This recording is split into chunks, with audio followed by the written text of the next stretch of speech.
నమస్తే, నేను Chandana. Welcome to great Andhra big story. ఓటమి ఎదురైనప్పుడు ఆత్మ పరిశీలన, ఆత్మ సమీక్ష సహజంగా అందరూ చేసే పని. ఓటమికి దారితీసిన కారణాలను విశ్లేషించుకోవడం తప్పకుండా జరుగుతుంది. ఎలాంటి తప్పుల కారణంగా ఓటమి ఎదురైందో ముందుగా గ్రహించి ఆ తప్పులను దిద్దుకోవడం, మరింత మెరుగ్గా పనితీరును మార్చుకోవడం ద్వారా మాత్రమే భవిష్యత్తును ఆశాజనకంగా మార్చుకోగలరు. ఇది కేవలం రాజకీయాలకు మాత్రమే వర్తించే సిద్ధాంతం కాదు. వ్యాపారమైన, వ్యవహారమైన ఇదే సిద్ధాంతం వర్తిస్తుంది. ఓటమిలోని తప్పులను గ్రహిస్తే తప్ప భవిష్యత్తు ఉండదు. అయితే తన తప్పులే లేవని, ఓటమి అనేది ఒక టెక్నికల్ ఎర్రర్ అన్నట్టుగా తన పరాజయం ఒక చీటింగ్ అభివర్ణిస్తే దాన్ని ఎలా అర్థం చేసుకోవాలి? బాహ్య ప్రపంచంలో ఇమేజ్ కాపాడుకోవడానికి ఇలాంటి వాదన పనికొస్తుంది. కానీ అంతర్గతంగా దిద్దుబాటు చర్యలు తీసుకునే విషయంలోనైనా గ్రహించిన తప్పుల తాలూకు దిద్దుబాటు చర్యలు కనిపించాలి. తాను చేసినవన్నీ ఒప్పులే, తప్పులు లేవు అని త్రికరణ శుద్ధిగా నమ్మే వాళ్ళను అమాయకులు అనుకోవాలా? రాష్ట్రానికి ఒకసారి ముఖ్యమంత్రిగా కూడా పనిచేసిన జగన్మోహన్ రెడ్డి మరి అంత అమాయకులా? ఆయనను అమాయకత్వపు బుడగలో ఉంచుతున్నవారు మేధావులా? ఆత్మహత్య సదృశంగా మారుతున్న పార్టీ ప్రస్థానం మీద ఈ వారం గ్రేట్ ఆంధ్ర బిగ్ స్టోరీ. అన్నీ తప్పుటడుగులే. తప్పులెన్ను వారు తండోపతండంబు ఉర్వి జనులకెల్ల ఉండు తప్పు, తప్పులెన్ను వారు తమ తప్పులెరుగరు అంటూ తప్పుల గురించి వేదం లాంటి పద్యం చెప్పాడు వేమన. మన తప్పుల గురించి చాలా మంది చెప్తారు, కానీ మన తప్పుల గురించి మనం తెలుసుకోవటం చాలా ముఖ్యం. తప్పులను గ్రహించకుండా ఎదుగుదల కష్టం కూడా. సార్వత్రిక ఎన్నికల్లో వైఎస్ఆర్ కాంగ్రెస్ పార్టీ పరాజయం పాలైన తర్వాత వైఎస్ జగన్మోహన్ రెడ్డి ఇతరుల తప్పుల గురించి చాలా చెప్పారు. అసలు తనది ఓటమే కాదన్నారు. అంతా ఈవీఎంలలో జరిగిన మాయ అని చెప్పారు. ఎన్డీఏ కూటమి పార్టీలు కలిసి చేసిన కుట్రగా అభివర్ణించారు. ఇలాంటి తప్పుల గురించి బోలెడు చెప్పారు. కానీ తన తప్పుల గురించి ఆయన అభిప్రాయం ఏంటి? ఓటమి నుంచి తప్పులు గ్రహించి పాఠాలు నేర్చుకునే వాళ్లను తెలివైన వాళ్ళు అంటారు. ఇతరుల ఓటముల నుంచి పాఠాలు నేర్చుకునే వాళ్లను మేధావులు అంటారు అని ఒక సామెతుంది. నాయకుడిగా మేధావి అనిపించుకోవటం సంగతి తర్వాత, ముందు తెలివైన నాయకుడిగా నిరూపించుకునే ప్రయత్నమైనా జగన్ చేస్తున్నారా? తమ ఓటమికి దారితీసిన తప్పులను ఆయన తెలుసుకోగలుగుతున్నారా? తెలుసుకుంటే వాటిని దిద్దుకోగలుగుతున్నారా అనేది గమనిస్తే విస్మయం కలుగుతుంది. ఆయన అసలు తన ద్వారా తప్పులే జరగలేదని అనుకుంటున్నారు. ఆయన్ను అభిమానించేవారు, పార్టీ కార్యకర్తలు, నాయకులు అందరూ తమ తప్పులుగా వేటినైతే భావిస్తున్నారో వాటిని కూడా జగన్ ఆమోదించే స్థితిలో లేరు. ఆయన ఒక రకమైన ఊహలో ఉన్నారు. అందుకే గత 5 ఏళ్లలో ఏ పనులైతే చేస్తూ వచ్చారో ఇప్పుడు మళ్ళీ అవే పనులను, అనగా అవే తప్పులను రిపీట్ చేస్తున్నారు. ఇలాంటి నేపథ్యంలో పార్టీ బతికి బట్టకట్టడం సులువేనా అనే సందేహం కార్యకర్తలను తొలిచివేస్తోంది. ముందు జగన్ గత 5 ఏళ్ల పదవీ కాలంలో ప్రజాదరణ సంగతి పక్కన పెడితే పార్టీ నిర్వహణ పరంగా చేసిన తప్పులేమిటో గమనిద్దాం. ఇప్పుడు అవే తప్పులు రిపీట్ అవుతున్నాయే అనే ఆశ్చర్యం కలుగుతుంది. ప్రధానంగా జగన్ చేసిన 4 తప్పులు పార్టీని శిథిలం చేసేసాయి. 1 ఐప్యాక్, 2 రీజనల్ కోఆర్డినేటర్స్, 3 చెవిరెడ్డి సర్వేలు, 4 కార్యకర్తలతో బంధం పలచబడడం. ఈ 4 తప్పులు ఏ ఒక్కరో సూత్రీకరించినవి కాదు. పార్టీ అగ్రనాయకులు, సామాన్య కార్యకర్తలు కూడా ఫీల్ అవుతున్న తప్పులు. అయితే వారెవ్వరూ జగన్తో వీటిని చెప్పడానికి సాహసించలేదా? అందుకు తగిన చనువు తీసుకోవడం లేదా? లేక చెప్పినా ఆయన వినిపించుకోరు అని ఫిక్స్ అయ్యారా? ఈ సంగతులు మనకు తెలియదు. కానీ ఓడిపోయిన తర్వాత మళ్ళీ అవే తప్పులు పునరుక్తం అవుతున్నాయి.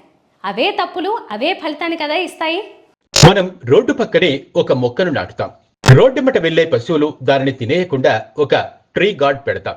ఆ ట్రీ గార్డ్ కారణంగానే మొక్క భద్రంగా ఎదుగుతుంది. ఆ మొక్క క్రమంగా పెరిగి పెద్దదవుతుంది, మానుగా మారుతుంది. ఈ క్రమంలో మధ్యలో ఏదో ఒక దశలో ఆ ట్రీ గార్డ్ ను మనం తీసిపారేయాలి. లేకపోతే ఏ ట్రీ గార్డ్ అయితే మొక్కను జాగ్రత్తగా కాపాడుతూ వచ్చిందో అదే మొక్క మానుగా ఎదగడానికి అడ్డం పడుతుంది. సూటిగా చెప్పాలంటే ఐప్యాక్ కూడా ట్రీ గార్డ్ లాంటిదే. అత్తారింటికి దారేది చిత్రంలో ఒక డైలాగ్ ఉంటుంది. పవన్ కళ్యాణ్తో రావు రమేష్ చెబుతాడు, నువ్వు మెడిసిన్ లాంటి వాడివి సిద్ధు, కానీ మెడిసిన్ కు కూడా ఎక్స్పైరీ డేట్ ఉంటుంది అని. ఐప్యాక్ కూడా మెడిసిన్ లాంటిదే. ఐప్యాక్ కు ఎక్స్పైరీ డేట్ ఉంటుందనే సంగతి తెలుసుకోలేని వ్యక్తి జగన్మోహన్ రెడ్డి. ఐప్యాక్ అంటే ఎన్నికల వ్యూహకర్తలుగా అనుభవం ఉన్న సంస్థ. ఆ సంస్థను ఎన్నికలు ముగియటంతో, అధికారం దక్కడంతో వారి పని పూర్తయినట్టు. ఆ తర్వాత కూడా వారి సేవల్ని వాడుకోవటం అనేది ఎక్స్పైరీ డేట్ దాటిపోయి విషంగా మారిన మెడిసిన్ తీసుకోవటం లాంటిది. జగన్ పరిపాలనలో కూడా వారిని భాగస్వాముల్ని చేసి చాలా పెద్ద తప్పు చేశారు. అధికారంలోకి రావడానికి రకరకాల వ్యూహాలు పన్నడం అలవాటైన వారు ప్రభుత్వాన్ని ఎలా నడిపించాలో, ప్రభుత్వం ఎలాంటి పనులు చేయాలో, ఏం చేయకూడదో తాము శాసించడం ప్రారంభించారు. అలాంటి పనుల కోసం ప్రజల్లో మెలగడం అలవాటుగా ఉన్న సీనియర్ నాయకులను వాడుకుని ఉండాలి. ఆ పని జగన్ చేయలేదు. అది ఐపాక్ వారికి తెలిసిన విద్య కాదు. సింపుల్గా చెప్పాలంటే వారు నేర్చుకుంటూ ఆ పని చేశారు. అంటే జగన్మోహన్ రెడ్డి ప్రభుత్వం మీద వారు తమ పరిపాలనా సిద్ధాంతాలను, పాలకులుగా ఉండాల్సిన వ్యూహాలను ప్రయోగాత్మకంగా పనిచేశారు. మెడికల్ ట్రయల్స్కు వాడే ఎలుక, కుందేలు, గినీపిగ్ ఇలా జగన్ ప్రభుత్వాన్ని ఐపాక్ వాడుకుంది. పర్యవసానం ఏమైందో మనం చూసాం. ప్రయోగం వికటించి ప్రభుత్వం కూలిపోయింది. జగన్ వారికి ఎంత ప్రాధాన్యం ఇచ్చారంటే ఎన్నికలు ముగిసిన తర్వాత 175 + 25 మంది అభ్యర్థులతో ఓ మీటింగు కానీ, జిల్లా సారథులతో, కీలక నాయకులతో భేటీ కానీ ఇలాంటివి ఏమీ చేయలేదు. ఐపాక్ కార్యాలయానికి వెళ్ళి వారికి థ్యాంక్స్ చెప్పి కానుకలు ఇచ్చి మనం గెలుస్తున్నాం లాంటి డైలాగులు పలికి వారితో చప్పట్లు కొట్టించుకుని మురిసిపోయారు. పార్టీ దారుణంగా ఓడిపోగానే ఐపాక్ తట్టాబుట్టా సర్దుకుని వెళ్ళిపోయింది. జగన్ ఎంతటి అమాయకుడంటే అదే ఐపాక్ ను మళ్లీ తీసుకొచ్చి పార్టీ సేవలకు వాడుకుంటున్నారు. 100 కోట్ల డీల్ సెట్ అయినట్టు పార్టీలో గుసగుసలు వినిపిస్తున్నాయి. ఇప్పుడు ప్రతిపక్షమే కదా ఐపాక్ ఎన్నికల వ్యూహరచన పరంగా ఉద్దండులని అంటున్నారు కదా, మరి జగన్ నిర్ణయం కరెక్టే కదా అని వాదించవచ్చు. కానీ ఐపాక్ ఇతర రాష్ట్రాల్లో ఏమో గాని జగన్ రాజకీయాలకు సంబంధించినంత వరకు వ్యూహాలకు వైరస్ సోకినా వారి బుర్రలోని సాఫ్ట్వేర్ కరప్ట్ అయిన సంస్థ. ఒకసారి జగన్ ప్రభుత్వాన్ని శాసించడం మరిగిన వారు 2019కి పూర్వం తరహాలో ఇప్పుడు కూడా వ్యూహాలు అందిస్తారని అనుకోలేం. వారి సేవలను తిరిగి వాడుకోవాలనుకోవటం జగన్ పెద్ద తప్పు. పార్టీ సంస్థాగత నిర్మాణంలో స్థానిక నాయకులకు, ఎమ్మెల్యేలు, ఎంపీలకు విలువ లేకుండా చేసిన వ్యవస్థ రీజనల్ కోఆర్డినేటర్లను నియమించిన నాటి నుంచి పార్టీలో లోపల ఎంతటి అసంతృప్తులు రగిలాయో పార్టీ వారికి తెలుసు. ఎవడైతే ప్రజల వద్దకు వెళ్ళి వారి దగ్గర మంచి పేరు తెచ్చుకోవాలో, ఎవరు ఎన్నికల్లో పోటీ చేసి నెగ్గాలో అలాంటి ప్రజాప్రతినిధుల్ని పార్టీ పరంగా ఈ రీజనల్ కోఆర్డినేటర్ల వ్యవస్థ డమ్మీలుగా మార్చేసింది. రీజనల్ కోఆర్డినేటర్లు తమను తాము పార్టీకి సామంత రాజులుగా, పెత్తందారులుగా, పాలేగాళ్లుగా భావించుకున్నారు. తమ పరిధిలో పార్టీ నాయకులందరూ కూడా తమ చెప్పు చేతల్లో, అదుపాజ్ఞల్లో ఉండాలన్నట్టుగా వ్యవహరించారు. ఈ పోకడలు పార్టీ నిర్మాణాన్ని దెబ్బతీశాయి. చాలా చోట్ల రీజనల్ కోఆర్డినేటర్లతో ప్రజాప్రతినిధులు విభేదాలతోనే 5 ఏళ్లు గడిపారంటే పరిస్థితిని అర్థం చేసుకోవచ్చు. అలాంటి విఫల వ్యవస్థను, సిద్ధాంతాన్ని జగన్మోహన్ రెడ్డి మళ్ళీ తీసుకొచ్చారు. సేమ్ టు సేమ్ ఇప్పుడు మళ్ళీ అదే జరుగుతోంది. మళ్ళీ పార్టీ నాయకుల మధ్య అవే లుకలుకలు, అసంతృప్తులు, బయటకు కనపడిని వేరు పురుగు లాంటిది పార్టీ నిర్మాణాన్ని తొలిచేసే పరిస్థితి. జగన్ ప్రభుత్వాన్ని 5 ఏళ్ల పాటు గరిష్టంగా పక్కదారి పట్టించిన, ఒక రకంగా భ్రష్టు పట్టించిన వ్యవహారం చెవిరెడ్డి సర్వేలు చేసేవాడికి తిరుగులేని నిజాయితీ, నిర్భయం, స్వచ్ఛత ఉండాలి. అవేమీ లేని వారి సారథ్యంలో సర్వేలు తయారైతే అవి పార్టీని ఏ ప్రస్థానానికి తీసుకెళ్తాయి. జగన్ చేసిన గొప్ప పనేంటంటే ప్రభుత్వం పనితీరు మీద ఎప్పటికప్పుడు సర్వేలు చేయిస్తూ ప్రజాభిప్రాయాన్ని తెలుసుకునే ప్రయత్నం చేస్తూ వచ్చారు. అంతవరకు గొప్ప విషయం. కానీ ఆయన చేసిన పెద్ద నేరం ఏంటంటే ఆ సర్వేలను పైన చెప్పుకున్న లక్షణాలు ఏవీ లేని చెవిరెడ్డి బృందాలతో చేయించటం. ప్రభువు మనసెరిగి నడుచుకోవాలని భావించేవారు, ప్రభువు కళ్ళల్లో ఆనందం చూడాలని తపన పడేవారు సర్వే నివేదికల్ని నిజాయితీగా ఇస్తారని అనుకోవటం భ్రమ. కర్ర విరక్కుండా, పాము చావకుండా సర్వే ఫలితాల్ని చెప్పాలని అనుకోవటం వల్ల అవి దారి తప్పాయి. సూటిగా చెప్పాలంటే ప్రజల్లో ప్రభుత్వం పట్ల వ్యతిరేకత ఉన్నదనే సంగతి వారి సర్వేల్లో ఎన్నికలకు చాలా కాలం కిందటే అర్థమైంది. కాకపోతే ఆ నివేదికలు జగన్ వరకు చేరేసరికి వాస్తవాలు రూపుమార్చుకున్నాయని ఇప్పుడు అనిపిస్తోంది. ప్రజల్లో ఉన్న వ్యతిరేకత స్థానికంగా ఎమ్మెల్యేల మీదనే తప్ప ప్రభుత్వం మీద కాదు అనే రూపంలో నివేదికలు జగన్కు అందాయేమో అనిపిస్తోంది. అందుకే ఆయన విచ్చలవిడిగా అభ్యర్థుల్ని మార్చారు. చదరంగం గడుల్లో పావుల్ని కదిపినట్టుగా ఒక ఊరి నుంచి ఇంకో ఊరికి బోలెడు మందిని బదిలీ చేశారు. ఒక చోట చెల్లెన్నాణ్యం అని తనే పరోక్షంగా ధృవీకరిస్తూ మరో చోట పోటీకి పెట్టడం వారి ఇమేజ్ని పాడు చేస్తుందని కూడా జగన్ గ్రహించలేకపోయారు. ప్రజలు వద్దంటుకుంటున్నది తమ పాలనను అని, ఎమ్మెల్యేలను మాత్రమే కాదని జగన్కు అర్థం కాలేదు. 3 రాజధానుల కాన్సెప్ట్ పట్ల విశాఖవాసుల్లో కూడా విలువ లేనప్పుడు దాన్ని స్పష్టంగా పసిగట్టలేని సర్వేలు ఎంత దండగా మాలిన సర్వేలో అర్థం చేసుకోవాలి. ఇప్పుడు ఏమవుతోంది? చెవిరెడ్డి భాస్కర్ రెడ్డి కేవలం సర్వేలకు పరిమితం కావడం కాదు కదా, పార్టీలో మరింత బలమైన శక్తిగా ఎదిగారు. పెద్దిరెడ్డి రామచంద్రారెడ్డి లాంటి సీనియర్ నాయకుడిని ఏ స్థానంలో ఉంచాలో, ఏ సేవలకు వాడుకోవాలో, ఏ పనులకు వాడుకోకూడదో తాను డిసైడ్ చేసే లెవెల్కి వెళ్ళారు. జగన్ తర్వాత అత్యంత శక్తివంతమైన నాయకుల్లో ఒకరయ్యారు. ఇక పార్టీ ఏ వెలుగుల వైపు ప్రస్థానం సాగిస్తుంది?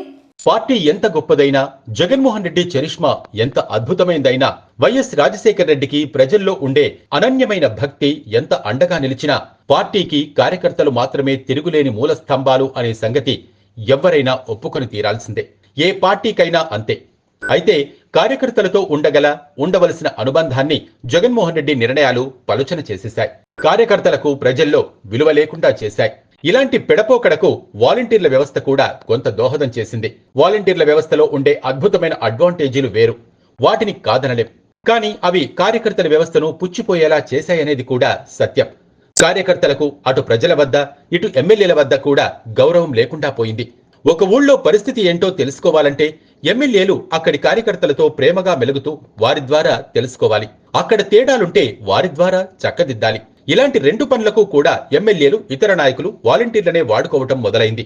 కార్యకర్తలు పూర్తిగా లూప్ లైన్లోకి వెళ్లారు. క్రమేపీ వ్యవస్థ ఎలా అయ్యిందంటే, కార్యకర్తలు ఆబ్లిగేషన్లతో ఎమ్మెల్యేల వద్దకు వెళ్లడం తప్ప పార్టీ కింది స్థాయి సారథులుగా పార్టీకి మేలు చేయడానికి వెళ్లి ఎమ్మెల్యేను కలవటం అనేది జరగకుండా పోయింది. పార్టీ నిర్మాణంలో ఈ వ్యవస్థ చెడిపోయింది. దీనిని చక్కదిద్దడం గురించి జగన్ ఆలోచించినట్టు కూడా లేదు. ఏదో గుడ్ బుక్ అని, గ్రీన్ బుక్ అని రకరకాల మాటలు జగన్ చెబుతున్నారు గాని కార్యకర్తలకు నమ్మకం చిక్కడం లేదు. కార్యకర్తలే పార్టీకి బలమని తాను గుర్తించినట్టుగా మాటలు చెప్పడం కాదు, చేతలతో జగన్ నిరూపించుకోవాలి. అప్పుడే పార్టీకి మేలు జరుగుతుంది. జగన్మోహన్ రెడ్డి పార్టీ నిర్వహణ, వ్యవహార సరళి, నమ్ముతున్న నాయకులు, తీసుకుంటున్న నిర్ణయాలు ఇవన్నీ గమనిస్తే ఆయన పార్టీని గాడిలో పెట్టి ప్రజల్లో ఆదరణ పెంచుకుని ఢంకా బజాయించి తిరిగి అధికారంలోకి రావాలనే ఉద్దేశంతో ఉన్నట్టుగా కనిపించడం లేదు. 5 ఏళ్ల పాటు ఏదో పార్టీని సాగదీస్తూ ఉంటే చాలు, ప్రజలు ఎన్డీఏ కూటమి పాలనతో విసిగిపోయి వేరే గత్యంతరం లేదు గనక మళ్ళీ తనకి అధికారం కట్టబెడతారు, అదృష్టం తన్ను రొటేషన్లో వరిస్తుంది అనే భావనతో గడుపుతున్నారా అనే అనుమానం కలుగుతోంది. నిజానికి ఇది రాజకీయ నాయకుడికి ఉండాల్సిన లక్ష్యం కానే కాదు. కానీ ఒక దశలో ఏ నాయకుడికైనా ఇలాంటి వైరాగ్యం కలగడం సహజం. జగన్ కూడా అలాంటి స్థితిలో ఉన్నారా అనేది సందేహం. సాధారణంగా పరిపాలనలో ఉండగా అనేక ప్రజా సంక్షేమ నిర్ణయాలు తీసుకున్న వారు అనూహ్యమైన ఓటమిని చవిచూస్తే షాక్ తింటారు. ఈ ప్రజల కోసం ఇంత చేశాను కదా, అయినా ఓడించారే, ఈ ప్రజలకు ఏమీ చేయకపోయినా పర్లేదు అనే తరహా వైరాగ్యం వారిలో వస్తుంది. జగన్ కూడా బహుశా అలాంటి స్థితికి చేరుకొని ఉంటే అది ప్రమాదకరం. జగన్మోహన్ రెడ్డి ప్రజలకు మంచిదని తాను ఏం తలచారో అవన్నీ చేశారు. కానీ అవన్నీ ప్రజలు కోరుకుంటున్నవేనా కాదా అనేది క్రాస్ చెక్ చేసుకోలేకపోయారు. పసిపిల్లలతో అయినా ఇలాంటి సిద్ధాంతం ఒకటి గుర్తుంచుకోవాలి. ఒక పిల్లవాడు తండ్రిని రోడ్డు మీద పుల్ల ఐసు అడిగాడని అనుకుందాం. ₹1.5 విలువ చేసే ఆ ఐస్ కొనివ్వకుండా తండ్రి బ్రాండెడ్ దుకాణానికి తీసుకెళ్లి ₹500 విలువైన ఐస్ క్రీంలు తినిపించాడని అనుకుందాం.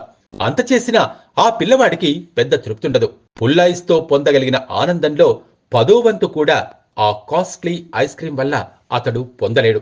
ఈ విషయాన్ని ముందుగా తండ్రి గుర్తించాలి.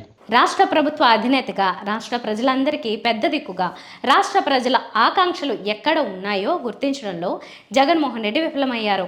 అధికారంలోకి రావడానికి ముందు, అధికారంలోకి వచ్చిన తర్వాత జగన్ కొన్ని వందల వేల సర్వేలు చేయించుంటారు. అవన్నీ దాదాపుగా తాను చేస్తున్న పనుల గురించి, తీసుకున్న నిర్ణయాల గురించి, జనాభిప్రాయాలు తప్ప ఎలాంటి నిర్ణయాలు తీసుకోవాలో, ప్రజలు తన నుంచి ఏం కోరుకుంటున్నారో తెలుసుకునే ప్రయత్నం జరిగిందా అనేది సందేహం. 3 రాజధానుల వంటి కాన్సెప్ట్లు ప్రజలను ఆకట్టుకోలేకపోయాయి సరికదా, ఆయా ప్రాంత ప్రజల ఆమోదం కూడా పొందలేకపోయాయి. కేవలం రాజధాని సంగతి మాత్రమే కాదు, ప్రజల ఆకాంక్షలేమిటో ప్రభుత్వం గుర్తించలేకపోయింది. ఇప్పుడు పార్టీగానైనా ఆ పని చేస్తే మంచి భవిష్యత్తు ఉంటుంది. ఇది వాళ్ళ బిగ్ స్టోరీ. మరిన్ని టాపిక్స్తో కలుద్దాం. నమస్తే.